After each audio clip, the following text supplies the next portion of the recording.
أعوذ بالله السميع العليم من الشيطان الرجيم بسم الله الرحمن الرحيم السلام عليكم ورحمة الله وبركاته إلى حضرة النبي المصطفى سيدنا رسول الله صلى الله عليه وعلى آله وصحبه وبارك وسلم شاء لله لهم الفاتحة أعوذ بالله من الشيطان الرجيم بسم الله الرحمن الرحيم الحمد لله رب العالمين الرحمن الرحيم مالك يوم الدين إياك نعبد وإياك نستعين اهدنا الصراط المستقيم صراط الذين أنعمت عليهم غير المكتوب عليهم ولا الضالين آمين بسم الله الرحمن الرحيم الحمد لله رب العالمين والصلاة والسلام على أشرف الأنبياء والمرسلين سيدنا ومولانا محمد وعلى آله وصحبه أجمعين نحمده ونستعينه ونستغفره ونعوذ بالله من شرور أنفسنا ومن سيئات أعمالنا من يهده الله فلا مضل له ومن يضلل فلا هادي له أشهد أن لا إله إلا الله وحده لا شريك له وأشهد أن سيدنا ونبينا محمدا عبده ورسوله اللهم صل على سيدنا محمد الفاتح لما أغلق والخاتم لما سبق ناصر الحق بالحق والهدي إلى صراطك المستقيم صلى الله عليه وعلى آله وصحبه حق قدره ومقداره العظيم سبحانك لا علم لنا إلا ما علمتنا إنك أنت العليم الحكيم اللهم ارزقنا فهم النبيين وحفظ المرسلين وإلهام الملائكة المقربين في عافية يا أرحم الراحمين اللهم إنا نسألك علما نافعا ورزقا طيبا وعملا متقبلا وصلى الله على سيدنا محمد وعلى آله وصحبه وبارك وسلم والحمد لله رب العالمين أما بعد قال الله تعالى في كتابه الكريم أعوذ بالله من الشيطان الرجيم قل إن كنتم تحبون الله فاتبعوني يحببكم الله ويغفر لكم ذنوبكم والله غفور رحيم صدق الله العظيم. Allah Subhanahu wa taala berfirman di dalam surah Ali Imran ayat yang ke-31, katakanlah wahai Muhammad, jika benar kamu cinta atas kasihi kamu, wa yaghfir lakum dhunubakum wallahu ghafurur rahim. Allah Maha Pengampun lagi Maha Penyayang.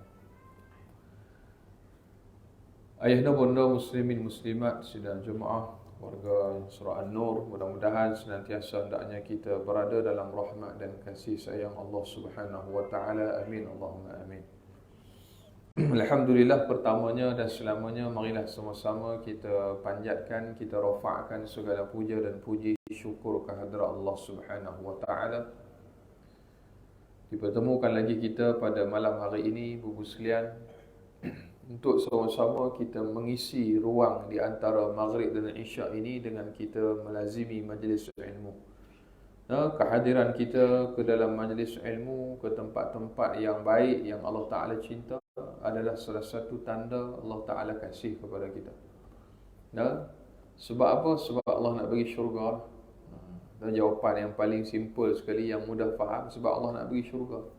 Sebaliknya, bila mana kita berada di tempat-tempat yang Allah Ta'ala murka, tempat yang Allah benci. Kat mana tempat yang Allah benci? Disebut dalam hadis. Sesungguhnya Allah Subhanahu wa taala mencintai masjid dan membenci tak apa nak kuat tu, pasar, kan? Bukan kata benci ni sampai tahap haram, kerana di pasar juga ada keperluan yang kita berhajat kepadanya, barang-barang dan sebagainya. Cuma benci di sini kita tidak boleh faham secara literal. Tetapi benci di sini berdasarkan penjelasan daripada para ulama hadis, iaitu tempat yang berlakunya banyak dosa dan maksiat. Penipuan juga ada berlaku, walaupun tak semua, tak ketara. Jaranglah kita masuk mall dengar mengaji 24 jam. Ada? Jarang kan? Jarang. Jadi masjid insya-Allah lah dengar azan, dengar kuliah, dengar zikir dan sebagainya. Sebab itulah kita bila masuk ke masjid ada doanya, ada adabnya. Bila masuk ke pasar juga ada doa yang diajarkan oleh Nabi SAW. Apa doa masuk pasar? Yang Nabi kata siapa yang masuk pasar, dia membaca akan ini doa.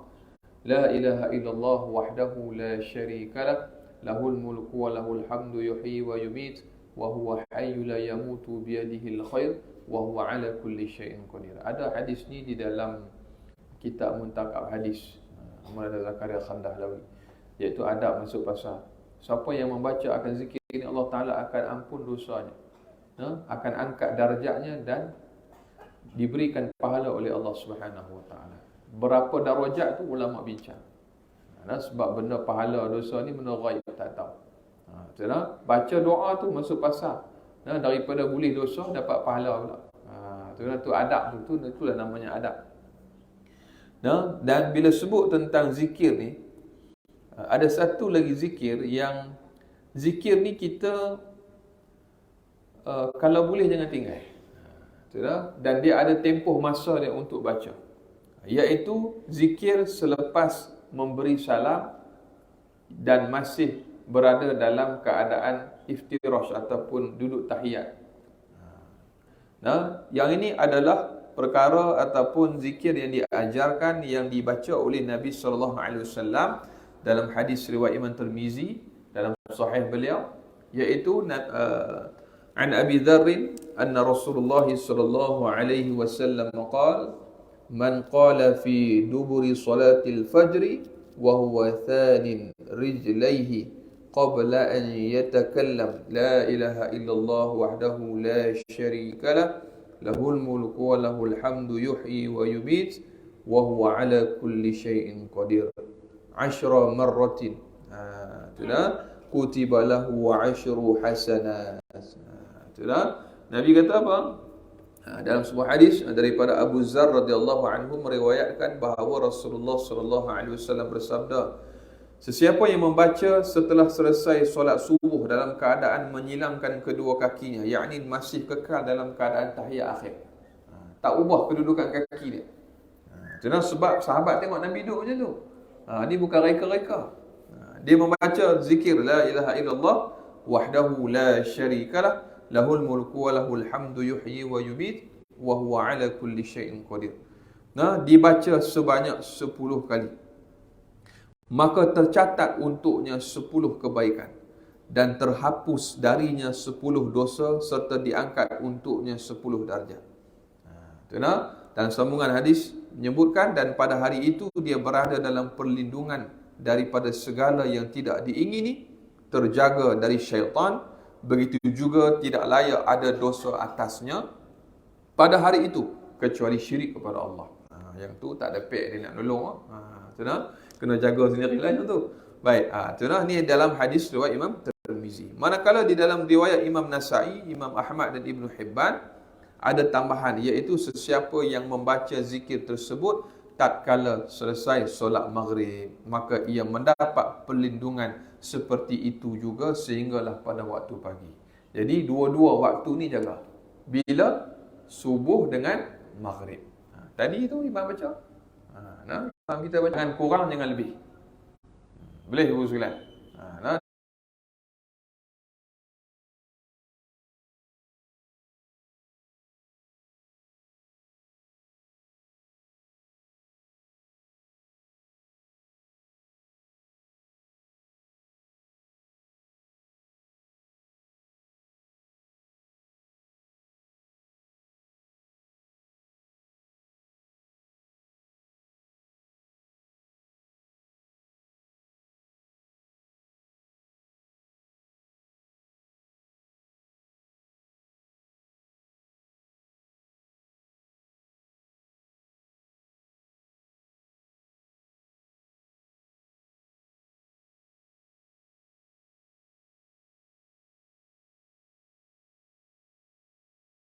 Saya tak sembahyang, tidak sembahyang fardu pun tinggal.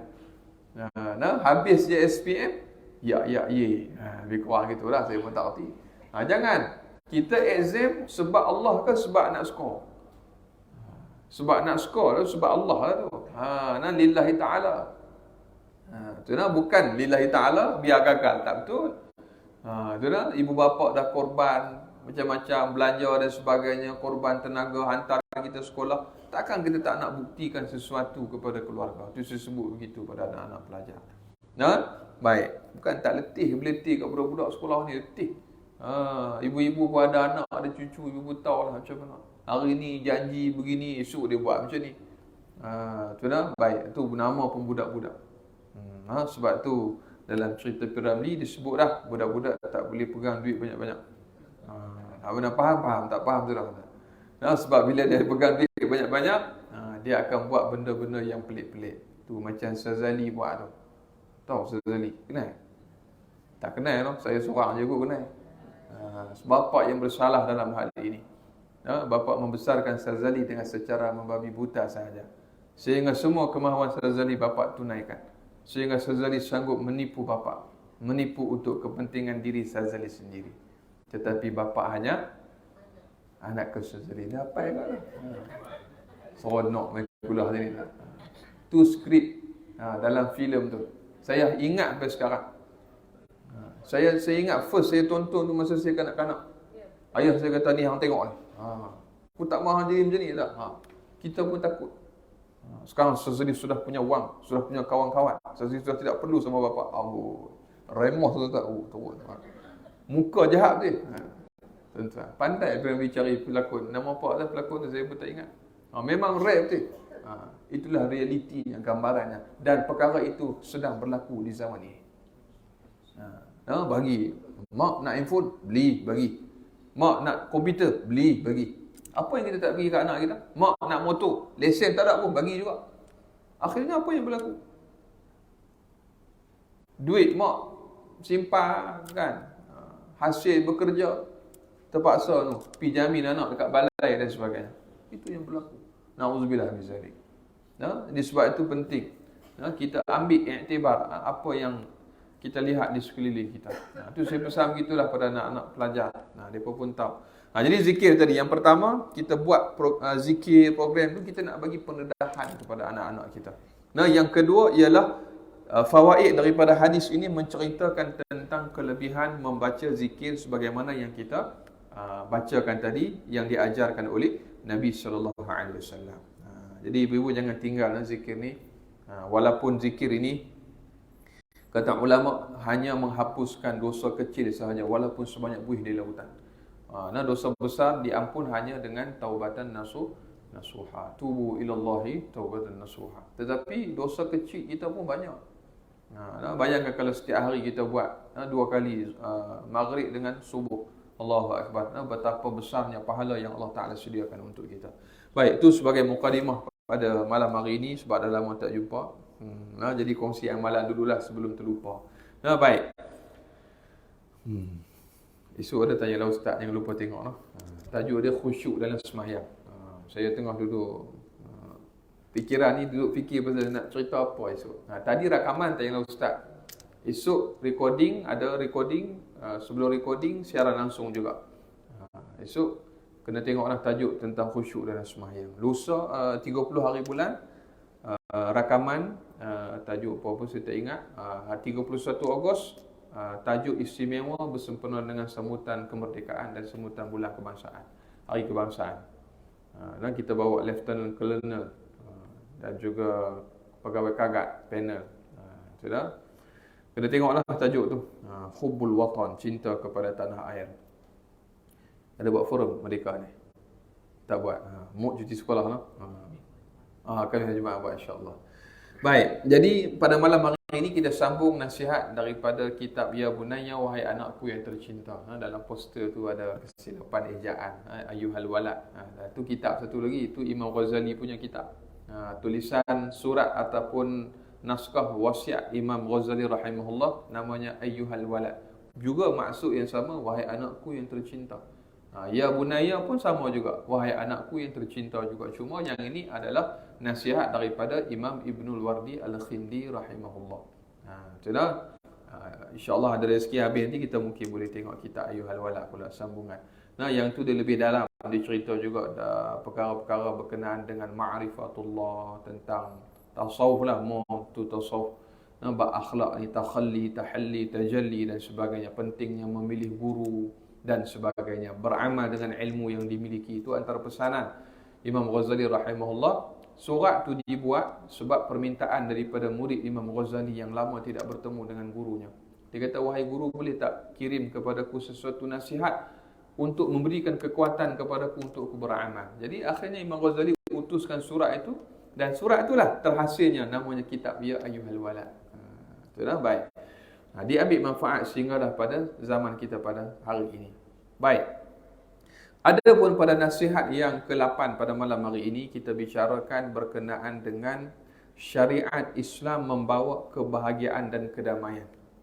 Itulah, siapa yang bawa syariat Islam? Baginda Rasulullah sallallahu alaihi wasallam. Wa ma yantiqu 'anil hawa in huwa illa wahyu yuha. Itulah, Nabi sallallahu alaihi wasallam ni dia tidak bercakap, dia tak buat dengan hawa nafsu. Melainkan tidaklah semuanya yang dilakukan oleh Nabi sallallahu alaihi wasallam yang diwahyukan oleh Allah Subhanahu wa taala. Itulah sebab itu di dalam sumber ilmu, sumber agama kita ni, dia tak sebut Al-Quran yang pertama, hadis yang kedua, tetapi dia sebut Al-Quran dan hadis Nabi. Disebut dan. Sebab apa yang dikatakan oleh Nabi SAW juga adalah wahyu daripada Allah. Itulah, baik. Walaupun ada ulama juga letak semua satu Quran, nombor 2 hadis, qiyas, ijma' dan sebagainya. Tapi menurut guru kami sebut, Fizahullah, beliau menyebutkan, Syekh Nazrul Nasir Hafizahullah, kata beliau, Quran dan hadis tu dia sekali. Maksudnya disandingkan sekali. Sebab semua yang dikatakan, yang dilakukan, hatta diamnya Nabi SAW, semuanya adalah daripada Allah Subhanahu wa taala. Itulah, kita ni menikah hawa nafsu. Banyak begitulah. Itulah, suruh istigharah tak buat juga. Kan? Itulah, kalau kahwin ikut sunnah. Kan? Hak nombor 1, nombor 2, nombor 3, sembahyang, puasa, zakat. Yang tu dia tak langkah. Dia pergi langkah nombor 4 tu. Nikah. Yang nikah banyak tu saya ikut Ustaz. Ikut sunnah Nabi dia kata. Sedangkan kata ulama mazhab Syafi'i sebut afdal bagi lelaki kahwin 1. Afdal dia tak kata wajib, tapi dia sebut afdal. Tu mazhab Syafi'i tuan-tuan. Itu boleh buka dalam kitab mazhab Syafi'i. Dalam bab fiqh munakahat. Habis orang lelaki yang ni. Tak ada backup tuan-tuan. Tapi saya sebut hukum ataupun pandangan daripada ulama, antaranya Ibn Rajab sebut. Rahimahullah. Afdal lelaki nikah 1. Sebab apa? Fa in khiftum alla ta'dilu fawahidah. Tu dari Quran tu. Walaupun betul masna wa sulasa wa ruba' kan betul. Tapi fa in khiftum, seandainya kamu tak mampu untuk berlaku adil, maka 1 tu lebih baik untuk kamu. Memang tak boleh berlaku adil kot. Boleh berlaku adil. Payah kan? Tu jadi abang kus. Tahu abang kus? Saya seorang je tengok. Rasanya orang di surau ni tak tengok cerita tu. Allahumma salli ala sayyidina Muhammad. Kita kena pergi sabar. Kan? Bukan sabar. Kan? Sekali pergi, dia bagi penumbuk kat kawan tu. Dia rasa macam batu lah dia kata. Saudara ni nak berbini 2, pandai. Tapi buat hukum bodoh dia kata. Satu hari sini, satu hari sana. Selamat malam dia kata. Apa balik tidur tak? Cerita terang ni dah tunjuk dah. Saya bagi contoh senang faham macam tu lah. Hari ni orang duk kecoh hukum, salah hukum sini. Kan, virus sana, virus sini. Balik pada asal hukum. Tu, Allahyarham Tan Sri Peliu dah buat filem elok lah.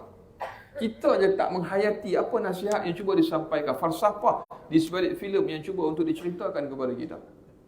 Banyak orang nak cerita. Cerita musang penyanggut, sindiran, satira secara halus. Banyak tuan-tuan. Tak perlu saya gambarkan dalam kuliah pada malam hari itu. Tuan balik carilah sendiri. Tuan, tadi anakku Zazali yang ni Selimah Mujalapuk. Saya dia keluar cerita lain pula tuan. Baik, berkata jadi kuliah maghrib lah malam ni.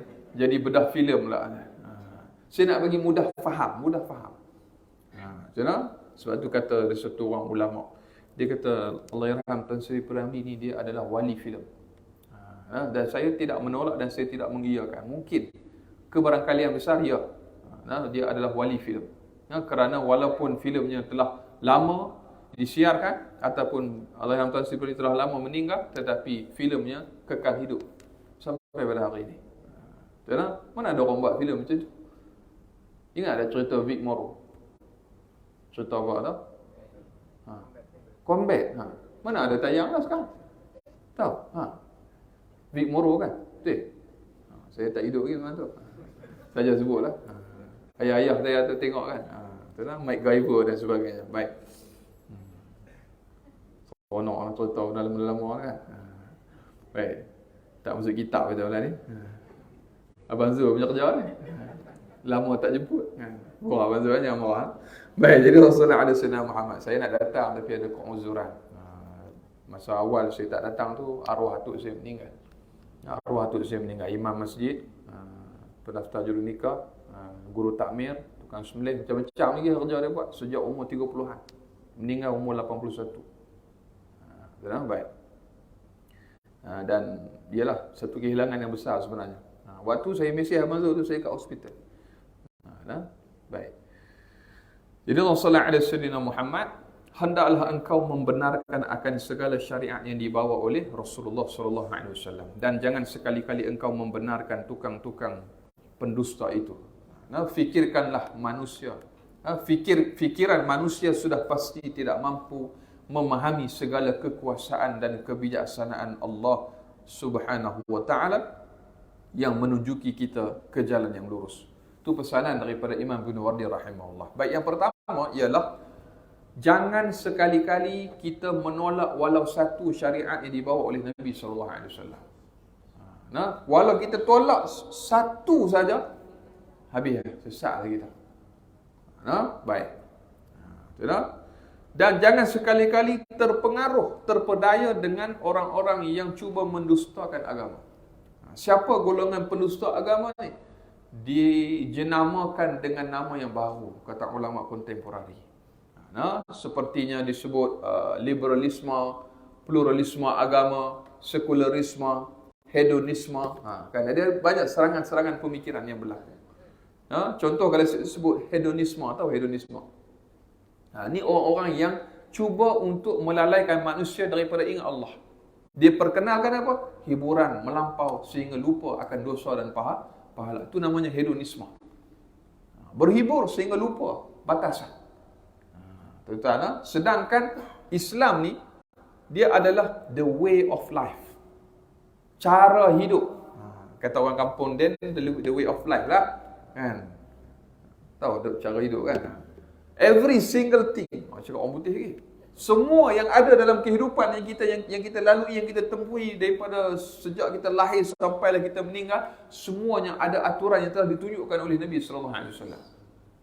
Hatta tahnik budak pun Islam ada. Sambut budak. Macam mana nak buat azan di mana, telinga mana. Ada orang azan di pusat budak tu. Azan telinga kanan, qomat telinga kiri, sama aja lelaki perempuan, tak ada beza. Tu disebut dalam kitab Taman Syurga, Rawdatul Muhibbin, taman bagi orang-orang yang pencinta. Disebut dalam kitab tu, diletakkan adab satu persatu. Bila bayi lahir nak kena buat apa. Hatta Syekh Abdul Qadir Mandiri rahimahullah, pengarang kitab Penawar Bagi Hati pun karang satu kitab namanya Senjata Tok Haji dan Tok Lebai. Pernah dengar kitab? Kan, waktu tu beliau di Mekah kan. Senjata Tok Haji dan Tok Lebai. Dalam tu ada diajarkan wirid-wirid, zikir-zikir lepas sembahyang, kemudian macam mana bacaan-bacaan dan sebagainya. Pernah dengar? Tak pernah dengar? Senjata Tok Haji dan Tok Lebai. Nanti boleh cari. Dalam pustaka banyak jual. Ni pustaka Tok Penali dan sebagainya. Baca. Tu dikarang. Sebab apa? Nak bagi panduan kepada kita apakah bacaan-bacaan yang kita nak kena baca. Ada hadis-hadis Nabi dan ada yang dikarang oleh para ulama, ada yang dibuat oleh sahabat radhiyallahu anhu ajma'in. Jadi baik. Sekarang ni dia best sikit sebab zaman sekarang ni dia ada TikTok. Jadi bila ada TikTok, budak-budak ni dia kreatif. Kadang-kadang kitab Jawi lama tu dia keluarkan fawaid, amalan-amalan yang mahal-mahal dalam kitab tu, dikeluarkan, dimasukkan dalam TikTok, dibuat video seminit, 3 minit. Jadi kita pun boleh manfaat. Saya kata, ini amalan ni macam kenal ni kata. Amalan, tapi banyak juga amalan yang amalan merepek pun banyak juga. Amalan kuat lah. Orang lelaki lah selalu. Hak pelik-pelik ni dia pun nombor satu lah. Amalan menguatkan tubuh. Amalan kebal. Hak tu dia minta sungguh. Tu dah. Kebal macam mana esok dalam kubur nak kebal apa lagi tuan-tuan. Kita tak nafikan. Boleh, silakan kamu nak beramal. Pastikan kamu ada guru lah. Ni kebal begitu, begini. Allahumma salli ala sayyidina Muhammad. Semayang tak buat. Tuan-tuan. Benda wajib tu. Kamu nak belajar ilmu apa pun silakan. Saya sendiri pun belajar silat. Tanpa niat kita nak menunjuk dengan orang, tidak. Sebab silat adalah satu seni mempertahankan diri, warisan atau leluhur nenek moyang kita yang patut kita banggakan. Yang hari ini anak-anak generasi semakin meninggalkan seni silat. Tak kisahlah kamu gayung ke, kamu cekak ke, kamu apa ke, kamu raja wali ke, silakan belajar. Kerana silat ni dia ada falsafah Islam di sebalik setiap tari dan gerakan yang dimainkan. Tuan-tuan, dia bukan saya saja tau. Dulu bila pengaruh Hindu dia mula macam ni, minta maaf sebut kan. Tapi bila Islam datang, dia berlaku asimilasi.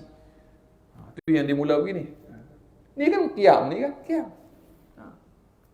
Allahumma salli alaihi wasallam. Hulur tangan dulu, hulur tangan. Sebab apa? Sebab kita mulakan dengan silah tu, hubungan silaturrahim. Dia setiap bunga tu dia ada seni dia. Makna yang tersurat dan tersirat. Saya bukan tak bagi tuan-tuan hantar anak-anak belajar seni lain, silakan. Tetapi warisan leluhur nenek moyang kita perlu dipelihara dan pelihara. Jaga sungguh-sungguh. Tuan-tuan, saya pernah terbaca dalam satu makalah ataupun satu dokumentari saya pernah tengok. Seorang Melayu guru silat yang pernah tewaskan Bruce Lee. Saya bila baca tu saya tertarik tuan-tuan. Rupanya betul kisah tu.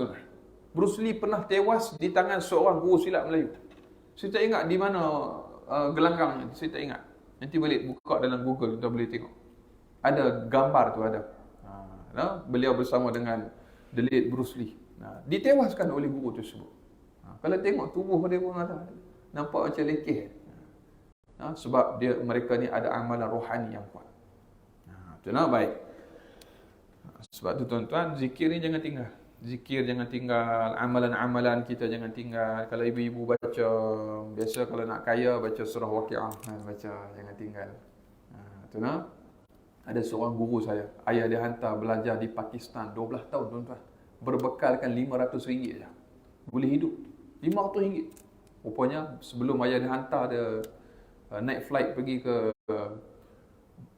Pakistan tu, Tafiz, ayah dia pesan, ini adalah yang pertama dan terakhir duit aku bagi dia kata. Sebab inilah dia kata RM500. Tak tahu nak gadai apa lagi dia kata. Aku pesan kat kamu, dia kata, insya-Allah cukup jika kamu istiqamah dengan Al-Waqiah. Tuan-tuan, rupanya setiap hari dia baca surah Waqiah. 12 tahun tuan-tuan, cukup duit dia. Cukup. Rezeki dia duduk di Pakistan ni cukup tuan-tuan. Balik. Dan bila balik tu bawa duit pula. Allahumma salli alaihi wasallam. Yalah kadang-kadang orang buat majlis, orang buat kenduri begitu begini, panggil dan sebagainya. Siap boleh bawa duit balik menikah pula. Tu rezeki milik Allah. Tuan-tuan, baik 500 pergi Pakistan belajar, mana cukup kalau ikut logik akal kan. Tuan-tuan. Baik, sebab itu kalau kita tengok apa yang telah pun dinyatakan oleh Nabi sallallahu alaihi wasallam, kita akan jumpa banyak perkara yang akal ni tak boleh fikir dengan logik. Sebab Islam ni dia bukan semata-mata akal fikiran. Sebab tu disebut fikiran manusia sudah pasti tidak mampu memahami segala kekuasaan dan kebijaksanaan Tuhan yang menunjuki kita ke jalan yang lurus. Islam tidak menolak akal. Silakan kamu nak guna akal, kamu fikir teknologi kemajuan, silakan. Islam tidak melarang. Tetapi jika kamu berfikir sehingga melawan kekuasaan Allah Subhanahu wa taala, ini Islam larang. Contoh apa? Di Amerika, contoh ni sains, saya suka sains. Saya suka tengok kajian-kajian barat. Ini bukan cerita tipu-tipu tau. Tuan-tuan boleh tengok di banyak cerita-cerita, antaranya di National Geographic. Tuan-tuan kan ada channel kan National Geographic tu. National Geographic pernah buat dokumentari tentang Allahyarham Tan Sri P. Ramlee. Saya tengok sampai habis. Bagus dia punya kajian lapangan dia. Baik, ada satu episod saya tengok Di barat, rupa-rupanya mereka dah buat satu dipanggil large preparation, dia panggil major preparation untuk menghadapi, dia panggil doomsday. Doomsday ni hari kiamat. Judgmental day dia panggil kan. Orang putih sebut. Rupanya mereka dah buat satu persiapan yang cukup rapi dan dah lama berjalan. Berbilion-bilion US dollar dilaburkan untuk kaji, cari sumber untuk buat bunker anti kiamat. Dia buat rumah anti kiamat. Pernah dengar rumah anti kiamat? Saya pun bila dengar ni betul ke, boleh ke lawan? Rupanya Allah Ta'ala jawab dalam Quran, Aynama takunu yudrikumul maut walau kuntum fi burujin musyayyadah. Sadaqallahul azim. Mati itu pasti akan datang kepada kamu sekalipun kamu lari duduk dalam benteng yang kuat sekalipun, kata Allah. Nak lari mana? Tak boleh lari Pak Long, tak boleh lari. Itulah yang kata kiamat ni, dia mari, dia tak kira lah berapa dalam kamu kabur diri kamu, tetap kena. Sebab yang namanya makhluk pasti akan binasa. Rupanya mereka buat ni, mereka gali tuan-tuan kedalaman yang cukup dalam. Dimasukkan dinding daripada metal yang mahal lah, yang kuat, yang kukuh. Kemudian dimasukkan makanan, ditanam pokok di dalam tu, dimasukkan saluran air, oksigen dan sebagainya. Sumber cahaya dimasukkan. Dipanggil bunker anti kiamat, rumah anti kiamat. Seingat saya yang buat ni Rusia, US, China dan beberapa negara Eropah yang lain. Allahumma salli ala sayyidina Muhammad. Mereka cuba untuk lari daripada janji Allah. Apa dia? Kiamat lah. Macam baik. Iza waqa'atil waqi'ah. Kita baca kan. Macam kemudian banyak lagi ayat-ayat yang lain. Apabila langit-langit runtuh, berguguran. Bila tu? Ini kiamat lah ni. Nak lari mana? Baik. Jadi hedonisme tadi tu. Hiburan yang melampau. Sehingga menyebabkan manusia tidak takut kepada Tuhan. Sebab apa? Alah, hiburlah. Berhiburlah. Kemudian dia akan membawa kepada sekularisme. Apa maksud sekularisme? Mengasingkan agama daripada kehidupan. Pernah dengar kan? Mustafa Kemal Atatürk di Turki. Satu legasi yang cukup gah katanya, yang besar, kononnya membawa di atas nama kemajuan, kemodenan, sehingga azan juga dipaksa dilafazkan, dilaungkan dalam bahasa Turki. Tidak boleh bahasa Arab. Anak-anak pelajar di sekolah wajib bila masuk di kawasan pagar sekolah, mereka wajib menanggalkan tudung mereka. Kerana tudung tu dianggap sebagai sentimen agama. Kalau kamu nak hantar anak kamu sekolah, boleh. Kami dengan lapang dada terima anak kamu belajar, tetapi tidak boleh bawa unsur-unsur atau elemen agama. You have to buang tudung, kena tanggalkan tudung. Itu yang belum, tu namanya sekularisme, mengasingkan agama daripada kehidupan. Berlaku tak? Berlaku. Alah ustaz, kita bukan nak semayang, kita main padang ni, kita nak main bola. Relax lah ustaz, pakai seluar pendek, sekejap lagi nak semayang pakai seluar panjang. Pernah tak dengar pendapat yang seperti itu? Itu namanya sekular. Sedangkan kita nak bersukan pun kena bawa agama. Jadi, wallahu ta'ala a'lam. Kita azan dulu tuan-tuan. Azan dulu.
Muhammadur Rasulullah.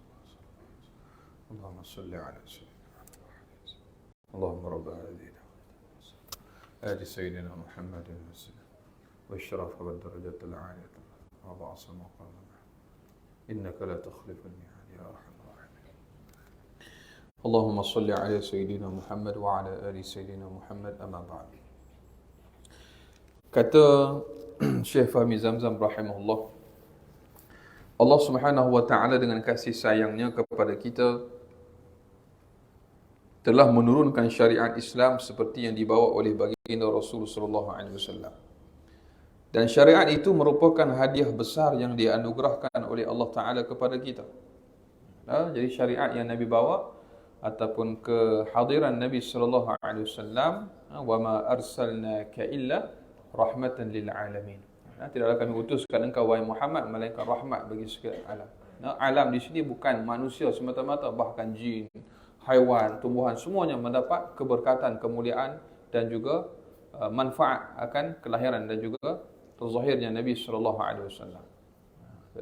Sedangkan Nabi sallallahu alaihi wasallam itu, kata Nabi sallallahu alaihi wasallam, aku telah menjadi nabi sejak Adam di antara air dengan tanah belum sempurna kejadian.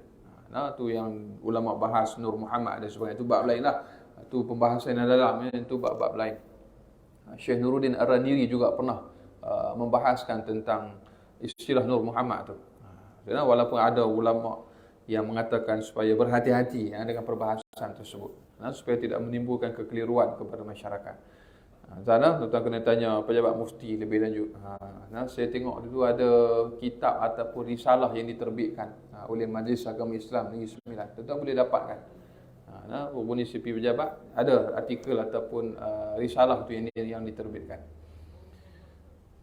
Dan dengan tanpa membuang masa untuk kita berfikir, Allah Subhanahu wa taala telah menyiapkan satu peraturan yang paling sempurna untuk keselamatan dan kebahagiaan kita di dunia dan di akhirat. Tak payah kita fikir panjang-panjang. Allah Taala telah utuskan Nabi sallallahu alaihi wasallam bawa satu syariat yang komplit. Yang disebut sama ada ianya ialah tauhid, ilmu tauhid ataupun ilmu syariat ataupun fiqh disebut. Fiqh pula terbahagi pada 4: ibadat, muamalat, munakahat, jinayat. Kemudian akhlak ataupun adab dan sebagainya. Tasawuf lah disebut. Akidah, syariat, akhlak. Jadi komplit lah. Bila kita belajar tu, maka kita telah mengikut jalan yang dibawa oleh Nabi sallallahu alaihi wasallam. Ustaz, zaman Nabi dulu tak ada pun istilah-istilah ni. Nak kena mengaji tasawuf lah apalah. Zaman Nabi tak ada pun. Nabi kata belajarlah olehmu tasawuf, ia akan menyelamatkan kamu. Tak ada, memanglah tak ada. Jadi ulama susun, dia buat orang kata silibus lah, senang nak faham. Kalau kita tafsir dengan akal kita ni, takut sesat pula. Jadi ulama susun. Sebagaimana disusun banyak cabang-cabang ilmu yang kita pun tak mampu. Fikiran kita pun tak mampu menjangkau kesemuanya sekaligus. Macam kita belajar lah. Contohnya ada orang pernah tanya, Ustaz, kenapa belajar sifat 20 je? Bukankah Allah tu banyak sifat? Saya pernah dengar soalan tu diajukan kepada ulama-ulama yang mengajar tauhid. Jadi bila saya fikir soalan tu, betul juga kan? Kita budak-budak dulu kan? Rupanya, kata guru saya sebut, dan juga kata-kata ulama yang lain lah, ketika mana antaranya Babali Al-Fatani selalu mengajar kita akidah Tuhawiyah. Kita belajar tu, Allahumma salli ala sayyidina Muhammad. Dr. Suhada pun pernah sebut juga dalam kuliah beliau. Dia kata kita ni makcik belajar tu yang muatan-muatan tu, dia kata. Tahu muatan? Muatan tu yang utama, dia kata. Betul dia sebut. Orang utara cuba nak belajar cakap Nogui 9. Kan? Orang ni 9 kata yang muatan-muatan lah. Kita belajar tu 20. Itu pun jenuh muntah lah tu belajar tu 20 tu. Dalilnya kan, kefahaman yang lebih dalam kita belajar kan, wujud, qidam, baqa, mukhalafatuhu ta'ala lil hawadis. Hak tu pun tak larat nak syarah, nak bahas. Ni nak belajar lagi beratus-ratus ribu tak. Sadaqallahul azim. Dan tu. Jadi jawapan simple, kita belajar yang utama, yang mutan dia kata. Jadi saya pegang itulah sampai sekarang. Bila orang tanya, Allah, sifat Allah kan banyak. Ya, memang betul. Jadi kita nak bagi mudah faham. Baik. Nafsiyahnya, salbiyah, ma'ani, ma'nawiyah kita belajar tu. Kemas sungguh-sungguh. Baik. Jadi tanpa kita berfikir panjang. Sebab tu kita sangat berterima kasih dengan para ulama kita. Yang banyak meletakkan silibus-silibus yang mudah kita faham sebenarnya. Baik. Dalam bab tafsir. Kalau nak faham tafsir Quran kan, bukan satu benda yang mudah sebenarnya tuan-tuan. Apatah lagi nak karang kitab tafsir Al-Quran. Tuan-tuan pernah jumpa kan tafsir Ibnu Kathir, tafsir As-Subuni, tafsir Fi Zilalil Quran, tafsir Al-Azhar Buya Hamka, Haji Abdul Malik Karim Amrullah Hamka. Dia pun buat tafsir, namanya tafsir Al-Azhar. Orang yang nak buat tafsir Quran tu mesti mahir sehingga 13 hingga 15 cabang ilmu. Nahwu, sarah, balaghah, mantik, bayan dan sebagainya. 15 lebih kurang. Paling sikit 13, saya ingat begitulah. Jadi bukan kaleng-kaleng lah nak buat tafsir Quran. Sebab Nabi kata apa? Man fassara al-Quran bil-ra'yi fannara awlabi. Siapa yang menafsirkan Quran dengan akal fikirannya sendiri, maka neraka lah paling layak untuknya. Na'udzubillah min zalik. Sebab tu kita memerlukan disiplin ilmu. Ini kita sangat berterima kasih kepada ulama-ulama kita. Baik.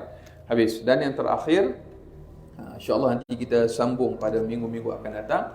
Allah Subhanahu wa taala yang mengetahui segala yang zahir dan yang batin, yang gaib dan yang nyata, sama ada di langit maupun di bumi, sama ada dahulu maupun yang kemudian, telah menurunkan kepada kita peraturan yang lengkap untuk kesejahteraan manusia di dunia dan juga di akhirat.